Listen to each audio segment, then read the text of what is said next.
ഇന്ന് നടന്ന ambulance assistant എക്സാമിൻ്റെ 21 മുതൽ 40 വരെയുള്ള ചോദ്യങ്ങളാണ് ഞാൻ ഡിസ്കസ് ചെയ്യുന്നത്. 21ാമത്തെ ചോദ്യം, ഒന്നാം പഞ്ചവത്സര പദ്ധതിയിൽ പ്രാധാന്യം നൽകിയത് ഏത് മേഖലയ്ക്കാണ്? ആൻസർ എ, കാർഷിക മേഖല.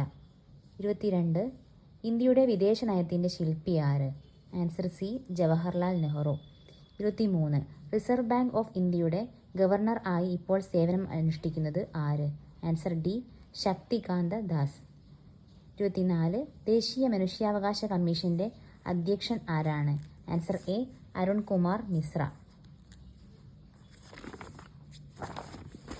25, ഇന്ത്യയിലെ ഏറ്റവും ഉയരം കൂടിയ കൊടുമുടിയായ മൗണ്ട് കെ2 അഥവാ ഗോഡ്വിൻ ഓസ്റ്റിൻ സ്ഥിതി ചെയ്യുന്നത് ഏത് പർവ്വത നിരകളിലാണ്?